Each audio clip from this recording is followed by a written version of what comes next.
नमस्कार दोस्तों, स्वागत है आपका आपके अपने YouTube channel RKM studies centre पे। तो दोस्तों, ये हमारा झारखंड बीएड एंट्रेंस एग्जाम के लिए टीचिंग एप्टीट्यूड का क्लास नंबर 23 है।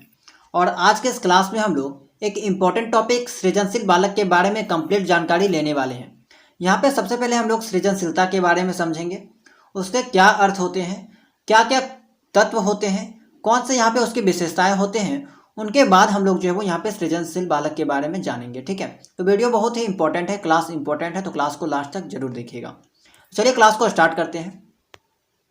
सबसे पहले हम लोग जानते हैं कि कुछ इंपॉर्टेंट पॉइंट सृजनशील बालक के बारे में। ठीक है, देखिए, प्रत्येक प्राणी में अपने प्रजातीय गुणों के अनुसार रचना करने की क्षमता होती है। यही रचना करने की क्षमता सृजनात्मक कहलाती है। ठीक है, प्रत्येक जो प्राणी होती है, जितने भी प्राणी इस दुनिया में उपलब्ध हैं, ठीक है, मौजूद हैं, तो उन सभी प्राणी में अपने गुणों, अपने जो जाति हैं, ठीक है, उस गुणों के अनुसार रचना करने की क्षमता होती है। और यही रचना करने की जो क्षमता है वो आपका सृजनात्मकता कहलाती है। ठीक है, तो यहाँ पे अगर आपसे पूछा जाए कि सृजनात्मकता क्या कहलाती है, तो आपको ये डिफिनेशन देना है। अब देखिए, नेक्स्ट जो पॉइंट है वो है आपका, मनुष्य अन्य प्राणियों की तुलना में उच्च मानसिक योग्यताओं से युक्त होते हैं, उसमें रचना करने की क्षमता अधिक होती है, फलस्वरूप वह अधिक सृजनशील होते हैं। ठीक है, तो इस दुनिया में सबसे ज़्यादा सृजनशील कौन होते हैं? आपका मनुष्य होती है। ठीक है, ये चीज़ आप अच्छे से समझ सकते हो। नेक्स्ट है आपका, सृजनशील व्यक्ति ही किसी समाज की अमूल्य निधि होते हैं, मतलब कि अमूल्य धन होते हैं। ठीक है, क्योंकि इन व्यक्तियों के बलबूते पर ही समाज अधिक उन्नत और प्रगतिशील होता है। यही कारण है कि वर्तमान समय में सृजनशील व्यक्तियों तथा बालकों पर विशेष रूप से ध्यान देने की आवश्यकता पर बल प्रदान किया जा रहा है। ठीक है, तो ये सब कुछ बेसिक चीज़ें थी जो आपको पता होनी चाहिए। अब हम लोग जानते हैं जो चीज़ आपके एग्जाम में पूछा जा सकता है। पहला है सृजनशीलता का अर्थ, मीनिंग ऑफ क्रिएटिविटी। सृजनशीलता का क्या अर्थ है? तो सृजनशीलता का अर्थ विभिन्न विद्वानों ने भिन्न भिन्न रूप में स्पष्ट किया है। सबसे पहले हम लोग जानते हैं वेबस्टर शब्दकोश के अनुसार वेबस्टर का क्या कहना है आपका सृजनशीलता के लिए? तो रचना अथवा उत्पन्न करने की योग्यता ही सृजनात्मकता है। तो यहाँ पे वेबस्टर ने कहा सृजनशीलता के बारे में कि रचना अथवा उत्पन्न करने की योग्यता जो होती है उसी को हम लोग सृजनात्मकता कहते हैं। तो ये सेंटेंस आपको एज इट इज याद कर लेना है। पूछा जा सकता है कि बताइए कि रचना अथवा उत्पन्न करने की योग्यता है सृजनात्मकता है, यह कथन किसका है? तो आपको बताना है वेबस्टर का। नेक्स्ट पॉइंट है आपका बेरन। बेरन ने क्या डिफिनेशन दिया है आपका सृजनात्मकता के लिए? तो पहले से विद्यमान पदार्थों अथवा, ठीक है, पहले से विद्यमान पदार्थों तथा तत्वों को मिलाकर नवीन पदार्थ अथवा वस्तु की रचना करने की क्षमता ही सृजनशीलता है। तो आपको ये भी डिफिनेशन एज इट इज याद कर लेना है कि पहले से विद्यमान पदार्थों तथा तत्वों को मिलाकर नवीन पदार्थ अथवा वस्तु की रचना करने की क्षमता ही सृजनशीलता कहलाती है। ठीक है, ये आपका बेरन का कहना था। जेम्स रेवर के अनुसार सृजनशीलता नवीन वस्तु का सृजन करने की योग्यता है। ठीक है, इन्होंने कहा कि सृजनशीलता जो है वो नवीन वस्तु का सृजन करने की योग्यता है। बार्टलेट के अनुसार सृजनशीलता साहसिक चिंतन है, अर्थात मुख्य धारा से परे हटकर सोचना, नए अनुभव प्राप्त करना तथा वर्तमान का संबंध भविष्य से स्थापित करने की योग्यता ही सृजनात्मकता है। यह आपका बार्टलेट का कहना था। राइट, अब देखिए, यहाँ पे तो हम लोगों ने कुछ इंपॉर्टेंट मनोवैज्ञानिकों के द्वारा इनके डेफिनेशन को देख लिया कि सृजनशीलता क्या कहलाता है। अब व्यापक अर्थ में एक्चुअल में जो है वो सृजनशीलता का क्या मतलब होता है? तो सृजनशीलता से अभिप्राय है नए विचारों तथा प्रतिभाओं का योग, जिसमें कल्पना, विविध दिशाओं में विचार करना तथा उन विचारों का संश्लेषण करना निहित है, यानी कि शामिल है। तो ये जो है वो आपका व्यापक अर्थ में सृजनशीलता का मतलब हो गया। ठीक है, तो यहाँ पे आपके एग्जाम के पॉइंट ऑफ व्यू से ये चीज़ इंपॉर्टेंट था। सृजनशीलता का अर्थ सभी मनोविज्ञान के द्वारा दिया गया डिफिनेशन, तो ये चीज़ आपके एग्जाम के लिए इंपॉर्टेंट है। उसके बाद यहाँ पे ये चीज़ आपका इंपॉर्टेंट है, सृजनशीलता में निहित तत्व। तो सृजनशीलता में कौन कौन से तत्व निहित हैं, मौजूद हैं, उपलब्ध हैं, ये आपको यहाँ पे पता होनी चाहिए। ठीक है, तो इस रिगार्डिंग जो वो दो मनोवैज्ञानिक हैं, एक गिरफोर्ड और दूसरा है गुड। ठीक है, इन दोनों ने सृजनशीलता के अपने अपने शब्दों में तत्व दिए हैं। ठीक है, तो ये सब चीज़ें आपको पता होनी चाहिए। सबसे पहले हम लोग जानते हैं गिरफोर्ड के अनुसार। तो गिरफोर्ड के अनुसार सृजनशीलता में 5 तत्व प्रमुख रूप से पाए जाते हैं। ये तत्व है लोचकता, प्रभाव, मौलिकता, अपसारी अर्थात विस्तरीकरण चिंतन और अभिसारी अर्थात केंद्राभिमुख चिंतन। तो बस इनका नाम आपको पता होना चाहिए कि गिरफोर्ड के अनुसार सृजनशीलता के 5 तत्व कौन कौन से हैं। तो लोचकता, प्रभाव, मौलिकता, अपसारी और अभिसारी।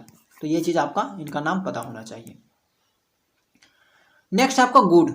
गोड ने भी सृजनशीलता में निम्न तत्वों का समावेश बताया है। तो इन्होंने भी जो है 5 तत्व दिए हैं आपका। पहला है विचारों का साहचर्य, विचारात्मक मौलिकता, अनुकूलता और स्वतः स्फूर्त लोचकता अथवा विविधता। तो इनके द्वारा जो है वो 5 तत्व दिए गए हैं सृजनशीलता के ऊपर। तो ये चीज़ आपको यहाँ पे याद होना चाहिए, ठीक है। अब हम लोग जानते हैं कि सृजनशीलता के कितने प्रकार होते हैं। Types of creativity. सृजनशीलता के 2 प्रकार होते हैं। पहला होता है विचारों की सृजनशीलता और दूसरा होता है निष्पादन सृजनात्मकता, ठीक है। विचारों की सृजनशीलता कहने का मतलब है कि नवीन अमूर्त विचार, ठीक है, अमूर्त विचारों को उदय एवं उनका संयोजन कर प्रस्तुत करना, ये आपका विचारों की सृजनशीलता है। और दूसरा है आपका निष्पादन सृजनशीलता, अर्थात अमूर्त अथवा मूर्त चिंतन के आधार पर नवीन भौतिक वस्तुओं का आविष्कार करना अथवा उनकी रचना करना अथवा उनका निर्माण करना, ठीक है। तो यहाँ पे बस आपको नाम पता होना चाहिए कि सृजनशीलता के कितने प्रकार होते हैं। 2 प्रकार होते हैं, पहला विचारों की सृजनशीलता और दूसरा निष्पादन सृजनात्मकता, ठीक है। तो ये दोनों चीज़ों का नाम आपको यहाँ पे पता होना चाहिए। अब हम लोग देखते हैं कि सोपान क्या है, सृजनशीलता का जो प्रोसेस होता है वो क्या है, ठीक है। तो गिलफोर्ड ने सृजनात्मक चिंतन प्रक्रिया के 5 सोपान बताए हैं, ठीक है। तो पूछा जा सकता है दोस्तों आपसे कि गिलफोर्ड ने सृजनात्मक चिंतन प्रक्रिया के कितने सोपान बताए हैं। तो 5 सोपान बताए हैं। पहला है ग्रहणशीलता अथवा संज्ञान, दूसरा है स्मरण, तीसरा है अपसारी चिंतन, अभिसारी चिंतन और मूल्यांकन। ये 5 का नाम आपको जो है वो पता होना चाहिए, ठीक है। ये सब चीज़ें इंपॉर्टेंट है, इसके बारे में आपको भले पता ना हो लेकिन इसका नाम जो है वो आपको पता होना चाहिए, राइट। तो यहाँ पे हम लोगों ने अभी सृजनशीलता के बारे में समझा। सृजनशीलता से जितने भी इंपॉर्टेंट टॉपिक थे उनको यहाँ पे देख लिया। अब हम लोग आते हैं सृजनात्मक बालक के बारे में। सृजनात्मक बालक का क्या अर्थ होता है, उसके बाद हम लोग इसकी विशेषताएं तथा इसकी शिक्षा व्यवस्था के बारे में जानेंगे, ओके। देखिए सृजनात्मक बालक क्या है। वे बालक जो परंपरा से हटकर नवीन विचार मतलब कि नए सोच अथवा नवीन वस्तुओं की रचना अथवा निर्माण अथवा नवीन कौशलों का प्रदर्शन करते हैं, जो मौलिक होते हैं, विविधता लिए हुए होते हैं, उन्हें हम लोग यहाँ पे सृजनात्मक बालक कहेंगे। साधारण भाषा में याद रखिए कि वे बालक जो परंपरा से हटकर नवीन विचार नए वस्तुओं की रचना करते हैं, उन लोग हम लोग सृजनात्मक बालक कहते हैं। क्रिएटिव चाइल्ड नाम से ही आपको पता चल रहा है कि जो नए नए सोच जिनके मन में जो है वो आते रहते हैं, नए नए जो आइडियाज आते रहते हैं, ठीक है, उनको यहाँ पे हम लोग सृजनात्मक बालक कहेंगे, ठीक है। अब सृजनशील बालकों की विशेषताएं क्या क्या होती है। तो सृजनशील बालक जो है वो बौद्धिक क्षमता में उच्च होते हैं। जाहिर सी बात है, जो सृजनशील बालक होते हैं, क्रिएटिव जो चाइल्ड होते हैं, उनका आईक्यू लेवल जो है वो अधिक होता है, हाई होता है। इनमें संशय अथवा शंका की प्रवृत्ति अधिक होती है, जिसके फलस्वरूप वे प्रत्येक प्रचलित धारणा का भी नए सिरे से परीक्षण करना चाहते हैं। नेक्स्ट जो विशेषता है वो कह सकते हैं सृजनशील बालकों में मौलिकता तथा नवीनता का अद्भुत गुण होता है। इनका व्यक्तित्व जो है जटिल होता है, अतः अध्यापक के लिए इस प्रकार के बालकों को समझना प्रायः कठिन होता है। सृजनशील बालक जिज्ञासु प्रवृत्ति के होते हैं, ये भी जाहिर सी बात है, होना भी चाहिए। इनमें साहस की मात्रा अधिक होती है तथा जोखिम भरे कार्यों को करने में हिचकते नहीं है। वे उन स्पष्ट तथा तथ्यों विचारों की ओर अधिक ध्यान देते हैं जिन्हें सामान्य बालक छोड़ देते हैं। सृजनशील बालकों में सामान्य बातों पर ध्यान केंद्रित करके शक्ति अधिक होती है, करने की जो शक्ति अधिक होती है यहाँ पे कह सकते हैं। इन बालकों में संवेदनशीलता अधिक होती है, इसलिए वे प्रत्येक कार्य को गंभीरता से लेते हैं। इनमें विचारों को व्यक्त करने की शक्ति अधिक होती है। इनके विचारों में व्यावहारिकता तथा वास्तविकता होती है। सृजनशील बालक द्विवा स्वप्नों को वास्तविकता में बदलने की शक्ति रखते हैं, यानी कि सृजनशील जो बालक होते हैं वे लोग जो सपना देखते हैं उनको जो वे लोग वास्तविकता में बदल सकते हैं अपनी मेहनत से, अपने जो है वो बलबूते से, ठीक है। तो दोस्तों यहाँ पे हम लोगों ने सृजनशील बालकों के लिए कुछ महत्वपूर्ण विशेषताओं के बारे में जाना। अब हम लोग जानते हैं कि सृजनशील बालकों के लिए कैसे शिक्षा व्यवस्था होनी चाहिए, ठीक है। तो देखिए प्रत्येक कक्षा में कुछ न कुछ बालक ऐसे होते हैं जो सृजनशील होते हैं, यानी कि क्रिएटिव होते हैं। ऐसे बालकों को पहचान कर इनके लिए उचित शिक्षा व्यवस्था की करना श्रेयस्कर होगा, अन्यथा इनकी क्षमताओं एवं योग्यता का विकास नहीं हो सकेगा और ना ही समाज का इनकी योग्यताओं तथा क्षमताओं से लाभान्वित हो सकेगा, ठीक है। तो यहाँ पे देखिए सृजनशील बालक है तो निम्नानुसार शिक्षा व्यवस्था करनी चाहिए। तो कुछ यहाँ पे पॉइंट दे रखा है, ठीक है, इसके अकॉर्डिंग यहाँ पे इनकी जो है शिक्षा व्यवस्था होनी चाहिए। 1 बाय 1 करके हम लोग सभी चीज़ों को देखेंगे। बालकों में सृजनशीलता के विकास हेतु यह नितांत आवश्यक है कि अध्यापकगण भी विशिष्ट योग्यताओं से परिपूर्ण हो। उन्हें अपने अध्यापन किए जाने वाले विषय में पारंपरिकता हो, ठीक है, यानी कि वे लोग जो है अपने विषय में माहिर होनी चाहिए। इसके साथ ही उन्हें अन्य विषयों का भी ज्ञान होना चाहिए। तो वैसे टीचर जो कि कह सकते हो कि सृजनशील बालकों को पढ़ाते हैं तो वे लोग जो है वो अपने विषय में माहिर होना चाहिए। उसके अलावा जो है वो दूसरे सब्जेक्ट्स के बारे में उन्हें जानकारी होना चाहिए। दूसरा जो पॉइंट है वो है आपका अध्यापकों को भी स्वयं सृजनशील कार्य करके बालकों की सृजनशीलता को बढ़ावा देना चाहिए। तीसरा है विद्यालय में समय समय पर विज्ञान प्रदर्शनियों, हस्तकला, कला मेलों आदि का आयोजन करना चाहिए, जिससे कि विद्यार्थियों को अपनी प्रतिभा तथा सृजनात्मक के प्रदर्शन का यथोचित अवसर मिले होगा तथा प्रोत्साहन प्राप्त हो। ठीक है। अध्यापकों को अपने विद्यार्थियों में सृजनात्मक कार्यों से संबंधित नवीनतम सूचनाओं का संकलित करने की प्रवृत्ति का विकास करना चाहिए। नेक्स्ट है आपका अध्यापकों को चाहिए कि वे छात्रों के समस्यात्मक प्रश्नों अथवा परिस्थितियों प्रस्तुत करके उनकी प्रतिक्रियाओं को आमंत्रित करें। अगला पॉइंट है आपका आखिरी पॉइंट है बालकों में सृजनात्मकता का विकास करने के लिए खोज तथा आविष्कार करने की क्रियाओं में भाग लेने के लिए अधिक से अधिक प्रोत्साहन देना चाहिए।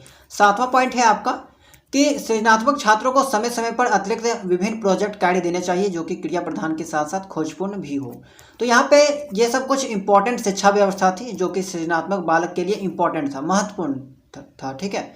तो यहाँ पे ये सब चीज़ों को आपको याद नहीं करना है, बस एक बार जो है अच्छे से पढ़ के समझ लेना है कि ये सब जो है वो शिक्षा व्यवस्था आपका सृजनशील बालकों के लिए होना चाहिए। उसके अलावा कौन कौन सी विशेषताएं जो है यहाँ पे पाई जाती हैं आपका सृजनशील बालकों में, तो ये सब चीज़ें आपको यहाँ पे थोड़ा सा इसकी जानकारी जो है वो होना चाहिए। ठीक है। ये सब एग्जाम में पूछ लिया जाता है, राइट। बाकी जो इंपॉर्टेंट चीज़ें थी वो मैंने सब कुछ यहाँ पे आपको डिटेल से बता दिया है। आपको जो है वो यहाँ पे ये सब चीज़ें याद कर लेनी है, जैसे कि सृजनशीलता के तत्वों के बारे में, कौन कौन से सोपान होते हैं, कौन से मनोवैज्ञानिक ने सृजनशीलता के क्या डिफिनेशन दिए हैं, ये सब चीज़ें आपको खास करके पता होनी चाहिए। ठीक है। तो दोस्तों इस क्लास में इतना ही। इस क्लास में हम लोगों ने सृजनशील बालक के बारे में डिटेल से जाना।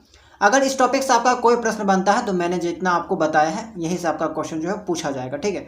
तो वीडियो अगर पसंद आया हो तो वीडियो को लाइक कर दीजिएगा और इसी तरह से क्लास देखने के लिए चैनल को सब्सक्राइब कर लीजिएगा। अगर आप इस चैनल में नए होंगे तो चैनल को सब्सक्राइब कर सकते हैं। यहाँ पे जो है आपका डेली क्लासेस होता है, रेगुलर क्लासेस जो है वो होता है झारखंड बीएड एंट्रेंस एग्जाम्स के रिगार्डिंग। ठीक है। तो अगर आप झारखंड बीएड एंट्रेंस एग्जाम की तैयारी कर रहे हैं तो ये चैनल से आपको बहुत ही हेल्प मिलने वाला है, इसलिए इस चैनल को सब्सक्राइब जरूर कर लीजिएगा। और अगर आप हमारे टेलीग्राम चैनल से नहीं जुड़े होंगे तो टेलीग्राम चैनल से जुड़ सकते हो, उसका लिंक आपको डिस्क्रिप्शन बॉक्स में मिल जाएगा। ठीक है। इसका पीडीएफ भी हम आपको टेलीग्राम चैनल में अपलोड कर देंगे, वहाँ से आप लोग जो उसे देख सकते हो। तो चलिए मिलते हैं हम लोग नेक्स्ट क्लास में। और अगर आपका इस क्लास से रिलेटेड कोई डाउट है तो आप लोग कमेंट सेक्शन में पूछ सकते हो। ठीक है। तो चलिए मिलते हैं हम लोग नेक्स्ट क्लास में।